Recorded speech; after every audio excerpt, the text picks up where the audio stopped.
Hi, thank you for accepting my invitation and accepting to be on my show. Thank you.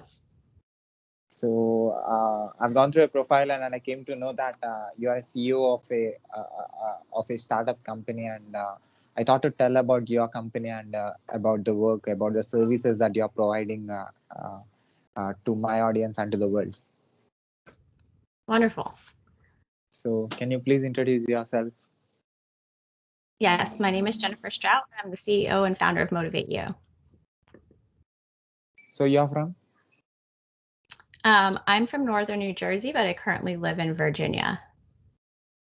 Okay. So what made you to start this, and have you worked anywhere before, and who is your inspiration, and what made you to start this? That's a lot of questions, but I'll try. So I went to school originally for my master's in counseling, and then I worked in emergency rooms for about 7 years. I decided I wanted to go back to school to work in medicine instead of counseling. And I went back for a biochemistry degree. I had to get a new bachelor's degree. While I was doing that, I was also a personal trainer and yoga instructor while I was back in school. So I'll just stop that career journey at that point to then fast forward to after having some children. I have 2 boys, a 3 and a 6-year-old. When my youngest was about 6 months old, I tried to get back into the gym. And because of traffic, location, childcare, it ended up being a very big headache. And even though I enjoyed the class that I went to, my kids were miserable. And so by default, I was kind of miserable with the whole experience as well. But alternatively, I didn't really want to just work out at home because I didn't want to buy any bulky equipment. I didn't want to just stream videos. I wanted to have some kind of human connection as well. And so given my experience as having been a trainer myself, I was also looking at what was out there, and I was like, there's a problem here. We have like traditional fitness doesn't really have a lot of technology involved, and then we have the AI fitness, and there's nothing in between. And why can't we find a way to bring the best of the human fitness where you're interacting with actual people and the best of the AI fitness in terms of the data and convenience? And so that's how I came up with the idea. Awesome. So what motivate you, and yeah, the name of the company also is really thought provoking. So what made you to put this name, Motivate You Tech?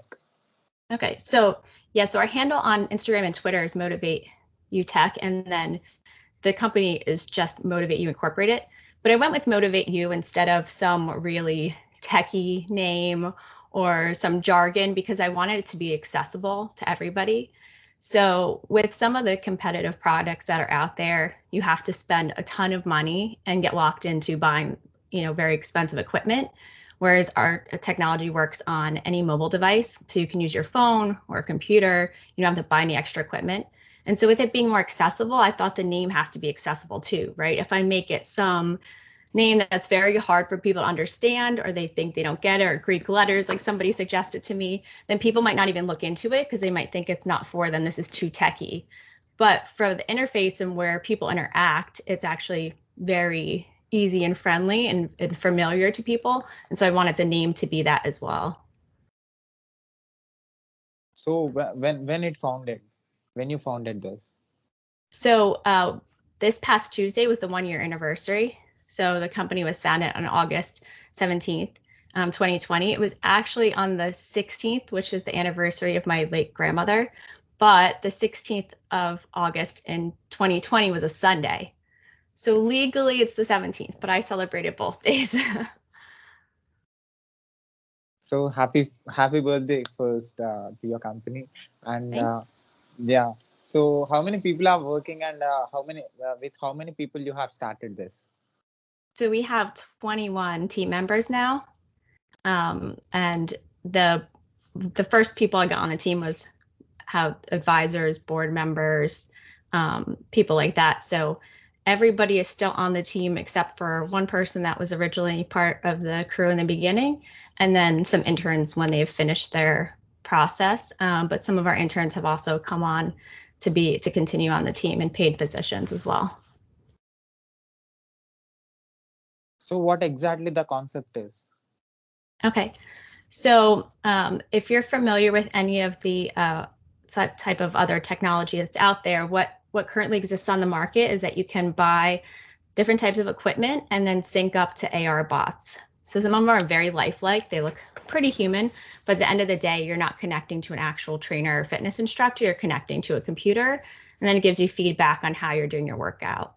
So our technology does the same thing, but again, you don't need any hardware. You don't have to buy anything extra. And then you connect to the actual gym or trainer. So we sell to the gyms and trainers so that they can provide more technology to their clients so that they can provide remote instruction, but not just streaming. Because right now, all of the remote instruction tools that trainers use are just basically like watching a video on TV, but there's no feedback back and forth. And so our system tells the trainer and the trainee in real time if the person's doing the exercise correctly so the individual can correct it. And then we have a lot of other features that help to provide motivation and to give feedback even after the class. And then we have a consumer-based app that will be rolling out within, say, a month or two, just from demand that people have asked us to do that so that they could get on without necessarily having to have a gym. So we have some of the auxiliary features that are part of the enterprise app that's available for consumers, direct to consumers as well. So like I said, that'll be rolling out within the next month or so. So what made you to decide and take this decision to use AI in this and to make accessible and to make people to use it as simple as possible? Yeah, so I think with my counseling background and my psychology background is very interested in the fact that we have a lot of technology out there that uses AI to manipulate people to maybe not do great things like stay on social media too long or keep clicking stuff. And I thought, there's even before the pandemic, there's a problem with obesity and people not being healthy, and it seems to be getting worse and worse. And part of the problem is that we're using what we know about psychology to help people engage in poor behaviors, but there's not really much out there for how can we use psychology to help people engage in positive behaviors. And so I wanted to leverage that. And AI just is really helpful because, again, one person can only do so much, right? So if we can leverage some of this, it allows trainers to reach more people. And then it removes the subjective point of view. So if I'm your fitness instructor and you work with me for 3 months, maybe I say that you started at a 5 out of 10, and now you're 8 out of 10. Now let's say I leave and go to work somewhere else and you get a new fitness instructor at the gym. Well, what if that fitness instructor says, no, you're only a 6 out of 10? That would be really frustrating to you for all the hard work you've done. But it might just be that those two trainers have a completely different way of reviewing your progress. And so we use our system to also review your progress when you start and continue. And that actually is part of the consumer app as well, even if you're not training with someone. But that way, if trainers leave or go, the gym can still keep everybody on their pace. But then you have that, that objective view from the computer. And I actually have a little YouTube video on this piece, like why does it matter for things to be objective? And what does it mean to be like look at things from different perspectives? So like even if I just pick up like my mouse, like if I showed you this part of it, you might guess it's an Apple mouse. But if I just showed you like the little bit of side, you might think it's a spaceship. Like who knows? Like perspective changes, and a human can only see from their point of view. And so even if they do everything the same, now you add another human's perspective, and things kind of can get really messy really fast. And so if you're really trying to reach a certain goal, it's helpful to like remove all of that human messiness that can actually keep you from your goal or discourage you. The other thing we added to the consumer app specifically that also came from realistically looking at how does the brain work in terms of achieving a goal is that most of the goal apps out there, actually I should say all of the goal apps out there that I've seen track somebody against a number. So let's say you want to run 1,000 feet a day or 10,000 feet a day, and I want to run 8,000 feet a day. Now let's say you're starting at 8 already, and I'm starting at, let's say 4,000. So if I go from 4,000 to 8,000, I've doubled how much I'm running. If you go from 8 to 10, you're just going up 25%. But because you're now at 10,000 feet, like steps, the app would rank you higher, even though I've made more effort to get to where I've started to where I've ended. And so our app also tracks people in relation to the percentage of where they've started to where they've gone. So that doesn't matter if you're starting being overweight, or if you're starting having just had a child, or if you're a female versus a male, and that there, there's different things there that can factor into what your goal is. That won't matter because you're basically trying to get your goal against yourself. But when we rank people, if you are interested in, you can turn on and off rankings. If you want to get competitive, again, it's tracking how much of a percentage you've increased. So it makes it a lot more fair, and then it's not going to discourage people, because the people who get discouraged are the people who have more work to do. And so if you're telling them they're not making any progress when they really are making huge progress for themselves, those are going to be the people that quit. So that's not accessible either. So it's accessible in terms of you don't need hardware. It's accessible in terms of that we're actually using how the brain works to allow people to achieve their goals. And so the AI just kind of helps us to reach more people and do that effectively.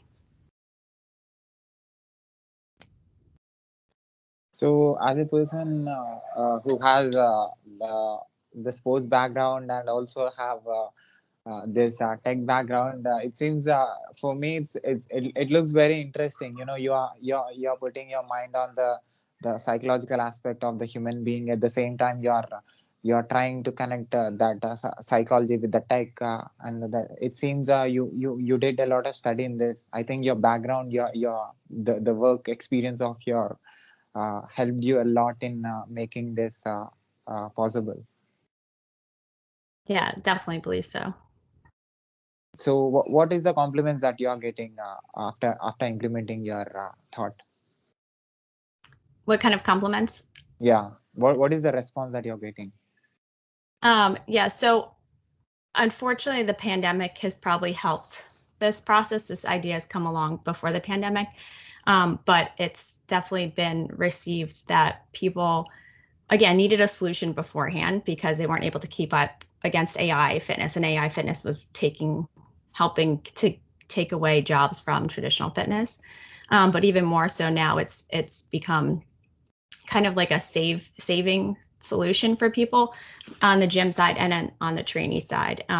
If people have certain illnesses where they can't get vaccinated for whatever reason, if they're immunocompromised, or even if they have been vaccinated but they don't want to risk that small percent because they do have other medical conditions that can really set them back. Something like this allows them to participate no matter what, wherever they are. Then there's also the whole aspect of even if things are better, there's still like flu season, right? Like I worked at the hospital during the swine flu outbreak, but I also worked at the hospital during every regular flu outbreak, like the seasonal flu. And the policy at the hospital that I worked at was if you got the flu, you had to just stay out 7 days. Even if you felt better on day 2, you had to stay out because you were still contagious. And I think there's more awareness of this now, that like you probably shouldn't expose other people, even if you're feeling well enough to work out. So you can go in or come out, and go in and come out.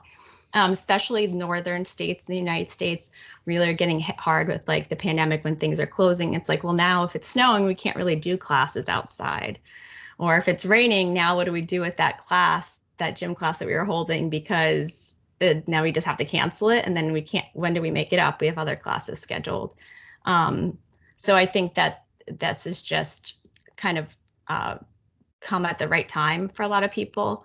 The response we're also getting is that there's clearly the shift, like things are not going to change back. There's been a lot of market research that's been done too. And depending on which study you look at, anywhere from like 60 to 87% of people are like, I want to just continue to work out from home. I've realized how convenient it is, how much time I save from driving around from place to place, trying to do that.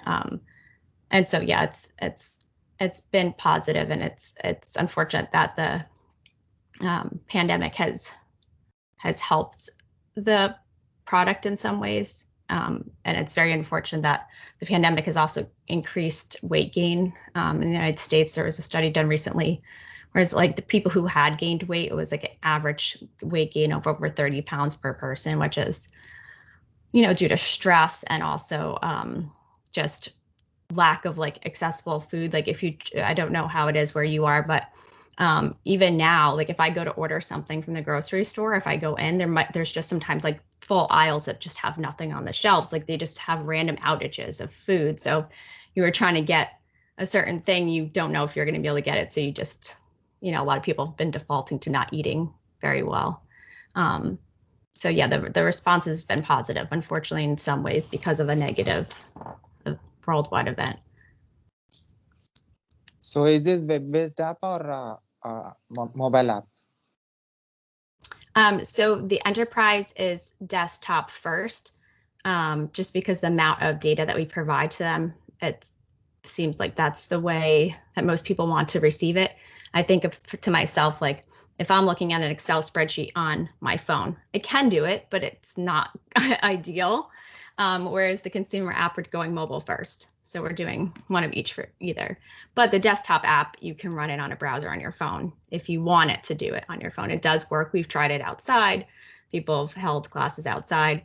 So you can still use it. But for, the gyms, when they're wanting to then look at all their data, just much more user-friendly to have it all on there. And that will eventually have an app component too when we have enough demand, but we haven't really had like a big group of people be like, oh yeah, we need it on mobile. We've had some people say, it'd be nice, but nobody seems to really want that. Whereas with consumer apps, I think it's pretty clear, though. I don't know if you look at Twitter lately, I've been seeing some hubbub about like, we're going back to desktop apps. Like this is the new age. Like like people don't want to download apps anymore. And so I have considered a little bit like, should we be pushing mobile first? Maybe that time is passing. I don't know. But yeah, we still have, I guess, a little bit of time to change our mind on that. But I think we'll probably stick with mobile first and then have the desktop version if people want it. But I do see that with myself too. I'm not a fan of downloading endless apps. Like you get to a point where once you get all your little screens filled in, you're kind of like, you've hit your capacity, or that if you keep downloading more apps, those kind of get neglected. So what is the price of the service that you're providing? So enterprise, you have to schedule a call basically because we take a lot of things into account. Like, are you a single personal trainer? Are you a part of a gym? Do you have admins over you, multiple locations? Are you corporate wellness? So it's not like a one size fits all. For the individual app, I'm just gonna actually pull it up here because we have some like pre-sign up specials. So there's a free version. And then if possible, can you share the screen? Oh, yeah. If I didn't keep clicking on the wrong thing, hold on, I will open this up and then. So now I just have to find the screen share on Skype. I'm assuming it's in more. Yes, it is. Okay. How it wants me to open my system preferences. Hopefully this won't take too long. I apologize. I don't know if you're able to cut this out or not. This is called real life. Oh, I can't. It's gonna make me quit. It just said if I share because I have to change my security settings. So I would have to quit and open, which I don't think you want me to do right now. It's okay. I'll share the link to the people that they can access it. Yeah. So the premium model is if you pay for a year up front, it's $199 a month, and the pro version is $10 a month if you pay for a year up front, but the basic one is free. So anybody from anywhere on this planet can use this service? Yeah. So we did a big push one day. So the reason I decided to do consumer app is because people kept coming to the site and saying, you're selling to businesses, like, but I want something part of this. How do I get signed up? So after hearing that for a while, on one Sunday, I took 45 minutes to set up the page that is now the plans page. And I just had the link and saw how many people opened it to see interest for individual plans. And I had over 300 in one day. So I said, okay, let's set up the consumer app. And so that's how that's gone. So right now we have a waiting list before launch. And so people can sign up, today and for that. no matter where you are. Yeah. So how many country people are using right now your service? So we just recently launched the enterprise app, so we're still onboarding, and we did one big push for the consumer sign on, and we are over 600 on the waiting list. So that's really a very good number. So how you are able to give the quality service, with having very less number of people? What do you mean with having less number of people? I mean, having a small team, but you are able to give the quality service. How you are doing this? I mean, let me know how you are I making don't this possible. sleep ever. So everybody on the team is like really amazing. I don't know how to like say that enough, but yeah, I would say our team is like all made up of rock stars. But there's a fun component of working for a startup versus working for a corporation. The corporation, there's a lot of rungs of the ladder that things have to get pushed up and down, and but sometimes by the time decisions get made, whatever it was it needed to happen, it doesn't need to happen anymore, or it's too late. You've lost the boat. With being a small team, we actually can make decisions and pivots really fast. So I think that's how that comes in. We're just starting to hire now for more sales positions and customer success, so that we have that set up. But all the feedback that we got through our beta, we created videos for how to like do every step of the process when you come on board, for the enterprise version. And for the first several months, we're going to onboard people as a team. Like, you'll get a team member to help onboard you. And then as we discover more things that people are having questions on, we'll continue to make more and more resources and how-to videos, so that when we hit a certain inflection point, then we'll have models where you can either just use your own self-help for onboarding, or you can pay extra to have one of the team members onboard you. But I think, yeah, the customer service piece is pretty much everything. The community is the whole business, right? You can have a really great product, but if the whole onboarding process is terrible, you're not going to engage with the product to begin with.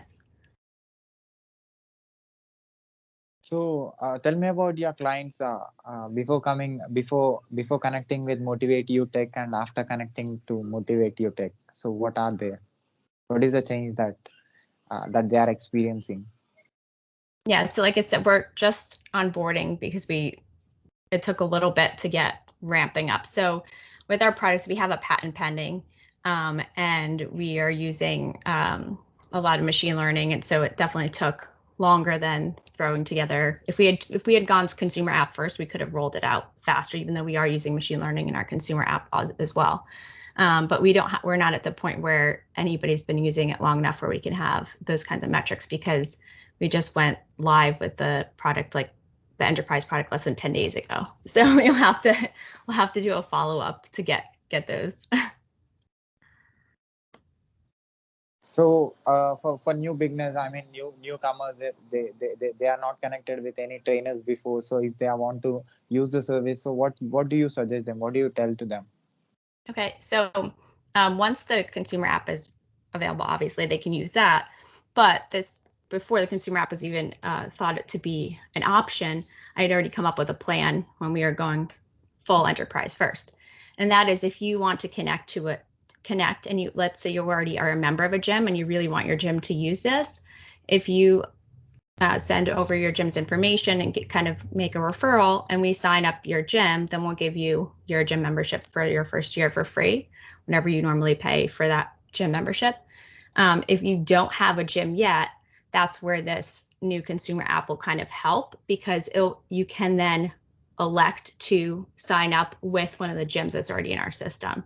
So if you have a gym and you want to keep your trainer and you want that gym on board, but they're not, you send them to us. We'll help, we'll do the sales process and then kind of reward you for that.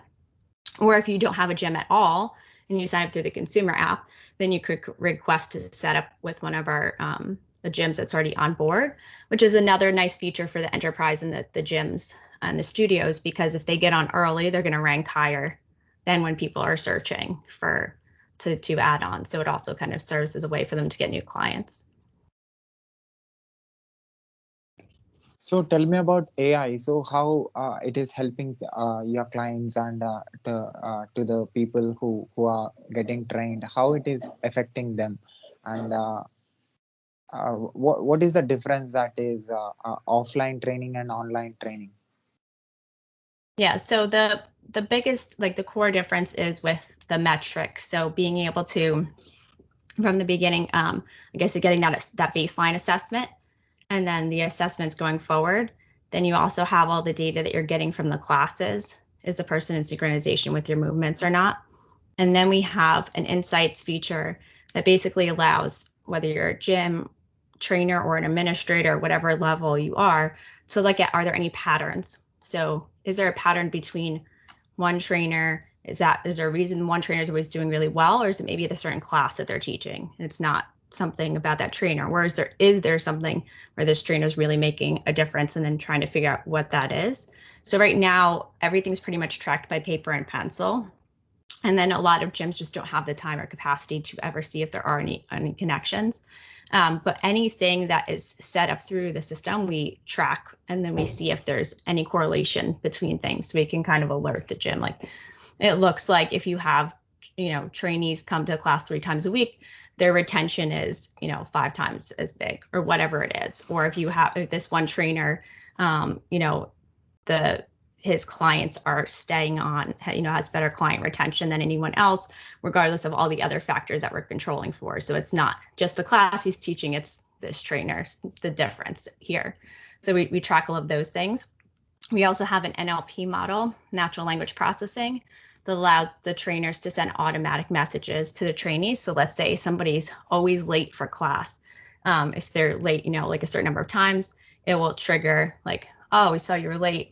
Is there anything, do you need to switch to a different class time? Or if they hit 50% of their goal, it gives them encouragement. When they hit 80% and then 100%, it does. If somebody's absent a few times, then it reminds them to come. And then if they come back, it also gets excited for them coming. The thing, though, is that we have these all coming from the trainer's own voice, because we're basically training our model to have personality, but based on each individual trainer. So now if you send like a email, you might get like a little pop-up that says like, thank you, or, like, I'll be there, or, very generic messages, but they're clearly like not written from any individual person. There's no personality. And so we're training our model to have personality in like even different dialects, like certain slang terms are used in California versus, say, Boston. And so we're training the model to have like dialects by region. And then when the trainers come on, they could kind of say, yeah, that sounds like something I'd say, or no, and throw out some of the phrases. And then over time, they don't have to spend time tracking down every single one of their clients and giving this feedback, because they'll just come out in their voice. So that's another thing that we do. And I'm probably forgetting some other stuff. So we also have, which I didn't talk to about much yet, but like the community interactions between people are using it. So part of the permissions of getting on the leaderboard and the goal board is that you can encourage other people, so you can open it up to just your trainer seeing your stats, or you can open it up to your gym or to bigger groups. You can also add individual friends that who are on it. And then we have this thing where you kind of give each other high fives. So it's like, I saw you did a good job, but you can give them to friends, or trainers can give them to clients, and vice versa. And the high fives actually can be, you also get high fives for referring friends and other things like that, but you can then cash them in for company swag. Or if you have the middle version of our app, you can actually cash them in for getting the highest version of the app for free. So we have different incentives like that to allow people to interact. I think I got most of the stuff, but yeah. Do the customer need to give the details, the complete, the physical and the mental details of him or her before joining, so that the AI of from your side can analyze and can calculate and can tell what to do and what not to do? Right. So we ideally, people will give as much information as they are comfortable with. We do have our system set to HIPAA level compliance, which means that we can have the medical data on there in a way that's secure. So there are certain red flags too that would indicate that somebody might need like a cardiac clearance or clearance from their doctor. And our app will make those suggestions, but we can't force them on somebody unless they're aligned with a gym. Then the gym usually has their own requirements too for doing that. But we do have alerts set at a lot of different points to encourage people to do that. For the mental health and habit forming, one of our plans, I think one or two of them, offers a habit forming assessment that is proprietary from our company, that also then gives back feedback and also settings. So yes, there are settings all along the way, and it's just how much you want to engage in it. So we have, I think, a lot of I shouldn't say a lot, but there's a good handful of apps these days that you kind of opt in or out of a chunk of things, but we have more micro opt-ins and micro opt-outs, meaning that you can share your stuff with some people and then different ranges of people. You can share a certain amount of data, but not all of it. And we tell you, if you don't share this data, this is kind of what you're missing, or this is something you should look out for. There's also parts where we could say, like, we could pre-fill this in for you with a recommendation, but if you didn't give us the information before, then you have to self-fill it in. But we allow people to make that decision for themselves, what they're comfortable sharing. I think there's a big move for privacy. So if you don't want to share that information to have it preset, that's completely fine. You would just be in control more of the manual piece of it, and then understanding that you might not get the same results. And so we have things that just pop up that say, this isn't going to be on your option board, or this will be like grayed out. And then if you click on it, it'll tell you because you didn't select a certain option, but you could always opt in later. But that's completely up to the individual. So your app does tell each and every individual or each and every customer that what they have to eat, the kind of food that they have to eat, and what they are eating, and what they have to eat, what they have ate, all these details. So we haven't gotten into the nutrition piece, but there are several people I know that have pretty good nutrition startups. And so that might be a partnership down the line when we get more traction of joining up with the food. But we do all the habits around exercise, movement. We are going to be adding like meditation, but not the nutrition piece, because I think there's a lot that goes into that. And I don't want to just smush it in the app and then not have it actually be as good as it is. And I've been watching some of these other startups that really have gotten good traction and are showing good metrics. And I think it'd be better for us to do our piece well and them to do their piece well, and then us to have a connection where, we can integrate some of that data or have it more seamlessly connected without just, trying to, again, there's a lot to be said about laser focusing and doing one thing really well as opposed to kind of doing everything okay. So that's what we're focusing on. So like you said, their data is completely secure. So people from different countries will be taking your service. So what about them? People who are already living in your state or in your country, it is okay for them to understand uh, uh, the company rules and regulations, and how how a company in a country works. So what about the people who wants to use your service but are from different country? What they have to see? I mean, there will be a lot of doubts for them. Yeah, to be honest, I want to make it available, but I'm not saying that I have all the answers for that. So I think when we go through the Apple Store, it helps for being mobile, the app a little bit, in that they have a lot more of that sorted out. So it'll be easier for people to get it through that store and then have the extra pieces that are provided from Apple in terms of information. But yes, the privacy laws in every country are changing really fast. So we obviously, if it's accessible in a certain country, you'll have to abide by those regulations. But again, I think the opt-in and opt-out would be the most helpful for people, because if they don't trust the app, they could just opt out of any sharing, but then still use it. And we do have a free version, so it gives them a chance to kind of see like what we're doing and be comfortable with it from there. We're not making money off the data. So like there's a lot of companies out there that have all free stuff. And so then you have to ask yourself, well, how are they making their money? they have to sell something, right? They have to sell the data. So we have paid plans. The way we make money off the unpaid plan is advertising. If you take our free plan, you're going to have advertising all over your thing, and that's how we cover the cost of that. The other plan, but our goal is to show you how great that is and get you into the paid plans anyway. And then we're selling to businesses, and we're making money from those sales. So our goal is not to collect a bunch of data, because we're not selling it to anybody, because we are taking money from having people pay for our plans in our enterprise app, if that makes sense. So awesome. So what are the crucial things? What are the main points that any user who wants to use your service need to put in their mind before using it? So I'm definitely willing to help with this, because this is where a lot of people get stuck. So I have pretty active on Twitter. Probably that would be the easiest way to reach out to me, because that's the one platform I'm on every day. But what you have to first do is decide what's the purpose of using the app. So if you don't know what your goal is, it's really hard to get there. But that's where that habit building assessment can come in handy, because there's a lot of questions that you don't have to necessarily know all the answers to, and then it helps you get to that answer for you. But I would say that the first thing people need to know is, like, what is their goal?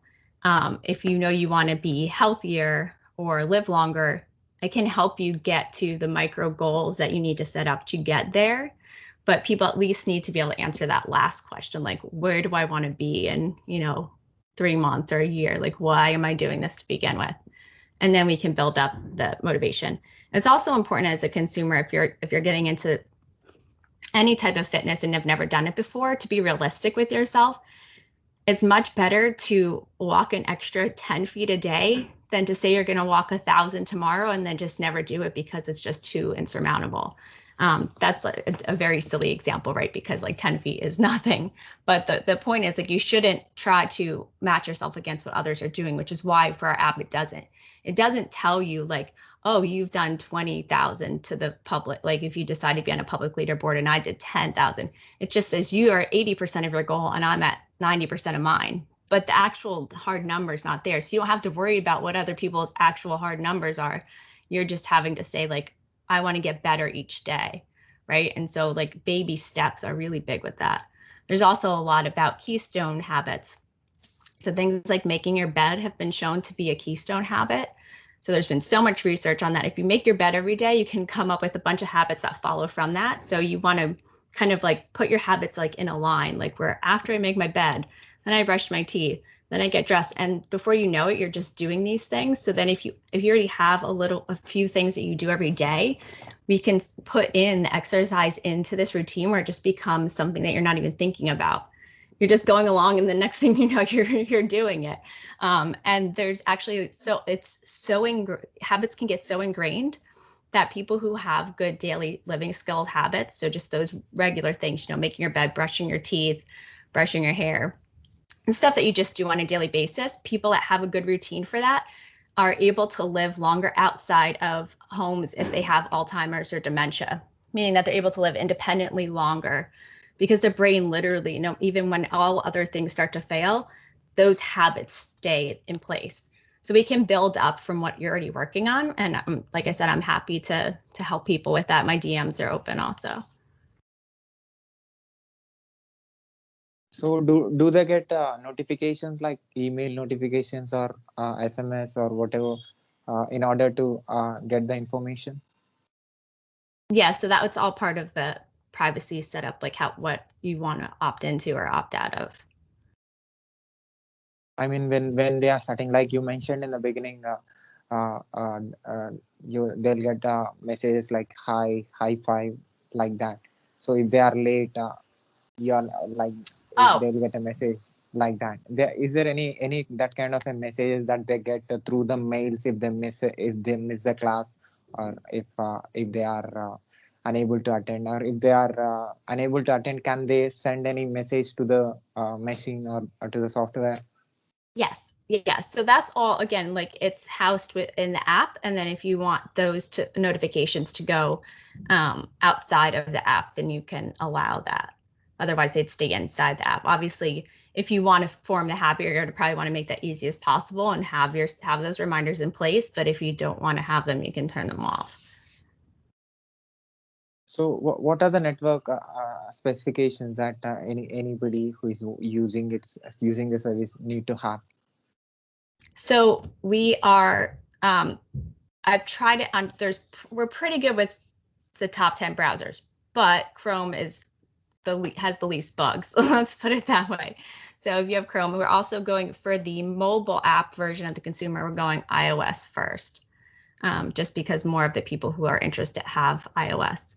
But we will have the desktop version available within a week of when the mobile version rolled out. So like you'll have the option, and then I don't have an exact date for when Android would roll out. It depend on demand, how many people are signing up interested for that. But yeah, so Chrome is definitely has the least number of bugs, but you can use it on Safari. I've even tried it on Brave. So there are other options out there. So at last, can you tell the top compliment that you got after starting? You recently have celebrated the first birthday. So the best memory that you have. That's really hard. I feel like the whole journey's been one of those where a couple things will happen in 1 week. And I was like, if it wasn't a pandemic, I'd be having a party every day. Like there's so many things to celebrate. But it's moving so fast that I almost don't have time to take it all in. I think when I sending out the newsletter on Tuesday and just having so many people actually respond back, either calling me, texting me, messaging me on social media, or emailing me back, and seeing like how many people are actually paying attention and wanted to keep up with it was really exciting, because sometimes you think like this was the first time we sent out a newsletter, and we sent it out on the 1-year anniversary. But sometimes you wonder, like, am I just going to send this out to dead air? Like, did these people just sign up for the newsletter to be nice, or do they really want to find out what's going on? And so I think having all of that feedback, and then I had gotten included in a lot. So for your podcast, other podcasts, news articles, people usually reach out and, set that all up. But somebody had just put me in their newsletter, and I didn't know. So I found out yesterday that they had just included us, and it was all happened like on the same day. So it was just nice to see just the reception of people who really have been kind of cheering us on and like authentically interested in our success. So that's the little things I think mean more than some of the big wins. But yeah, we are going to be on Ted Danson's advancement series show in the fall. So that's probably a big one, because it gets about 600 million viewers between all of the airings. So that's one of those that sounds nice on paper, but having people actually really care about it is what feels the best. So what are your future goals? So the future goals are just to continue to roll this out, and then to really explore the space of like employee wellness and health. So having worked in the hospitals, my real like goal is to be able to work more of this into preventative medicine. So instead of waiting until people are sick, my grandfather passed away of a heart attack, and about 11 years ago, and he was in his early 70s, which was not young, but it wasn't very expected. But that's just become kind of like the norm. Like there's a lot more preventative diseases killing people, as opposed to viruses, which used to, at the beginning of like the 19th century is viruses. Now it's preventative illnesses, diabetes related illnesses, and things like that. And so if we could see that doing a certain type of exercise a certain amount of times a week is the right threshold, let's say if you've had a cardiac arrest, but if you overdo it and you add one extra day of exercise, you actually end up in the doctor's office more, or it exacerbates your condition, right? Like, what's the perfect space? And for everybody, it's going to be different. And so I think that would be the ideal goal for this would be, can we help people live longer by engaging in positive behaviors and in a community? Because there was a Harvard study done that was released through a TED Talk, or I should say highlighted in a TED Talk about a year ago, that community and interpersonal relationships is actually a better predictor of longevity over the age of 100 than diet or exercise. So it was actually the highest correlation of everything. So it's like, well, let's combine those things. Like, let's exercise and also include the community. Let's not just exercise in our basements with bots. Like, let's exercise with other people that, like, if I wanted to, like, I could, meet in person. I could get a coffee with my trainer. Maybe I even go to the gym a couple times a week, and then I don't go all winter because I don't want to drive out in the cold. I'm in and out. This hybrid model I think is really important. But if we can combine all of the aspects of like making people healthier and have them live longer, so we're not just, you having to use medication all the time, I think that's kind of my vision, I guess. Awesome. I'm sure and I hope you'll reach where you wanted to reach, definitely, because of the work that you're doing with. It seems you're very keen observer and deep thinker, and looks like a very like 24 hours worker. Maybe a little bit. But in this busy time, you gave me opportunity to talk with you, and at the same time to know the services of what you're providing, and also you made my audience to know what you are doing and where are you from and what exactly your concept is. So definitely, I want your services to reach all over the world, and I'm sure one day you will not have time to give another interview to me. No, we'll do a follow-up. You can ask people. That's why I think I have a good feedback loop. The way I was able to build my team was 90% of them are referred by somebody I know. So I think networking is really big, but I also am like very loyal. So, anybody that was interested in us from the beginning, I will definitely be happy to follow up with you in the future. So, and also you mentioned that you're going to hire people for the development of your company. So what you say to my audience about it? Yeah, so we're going to be bringing on more people in the winter. So the easiest thing to do is go to our website, or you can just directly send your resume to hr@motivateu.net. And then that way your resume is on file. Just make sure that you make it clear like what positions you're interested in, like development versus marketing, for example, just some general categories so that we know how to file it. And then that way when we start opening up positions, we will be advertising them obviously on social media and things. But if you already have your resume in, that will definitely help. So when we get flooded, you're kind of at the top. Anytime resumes come in right away, we review them right away, and then we kind of categorize them in terms of like how well they rank. So it definitely does make a difference to not wait. If you're already looking for something, you might as well get on. Sometimes we also will do micro projects with people. So if somebody's resume comes across and it seems like they have a good niche in a specific space, and we have a little project we're working on, I'll like siphon off a side project and get them started part-time. And that's actually how most of our full-time people have gotten on, by first starting part-time, making sure they're a good fit for the company. And then that way it's easy to pull them on when we have an opening. And also people who are watching and listening to this, when you're putting it out, your resume and your details to the company, don't forget to put that you watched this interview, or you heard this interview, and you heard the CEO words through this interview, so that she will know that through this, one person came to work in my company. So I hope everything goes well, and I'm sure the hard work pays. Yes, thank you. And with that, actually, when you sign up for our waiting list, there is a referral section. So if you are watching this and that's how you found out about our consumer app, make sure that you put the podcast name in the referral section. So they listened it. So at last, have you seen any videos of mine on YouTube, and what do you think about it?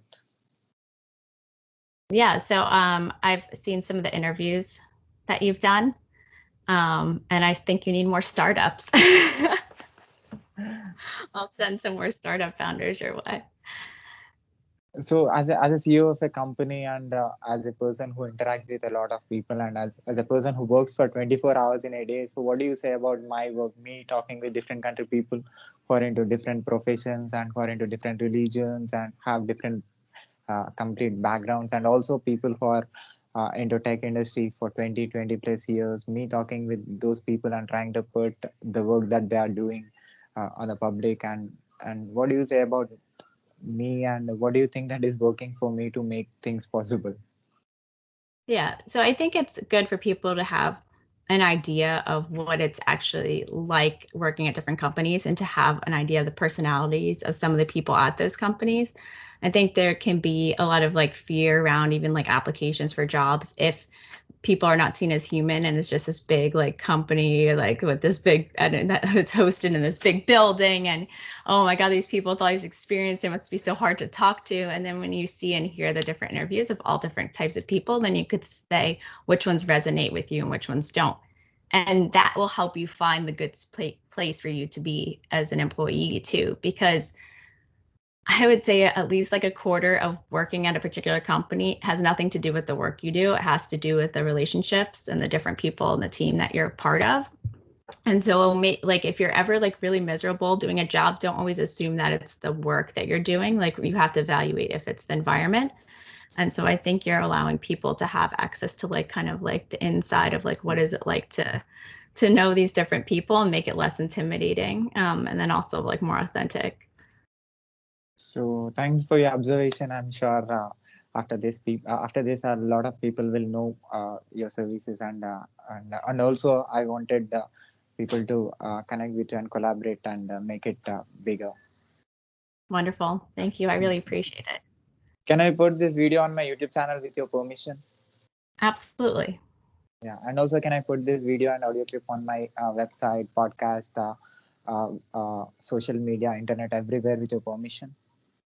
Yes, just give me the link and I'll share it too. Yeah, I'll send you after this.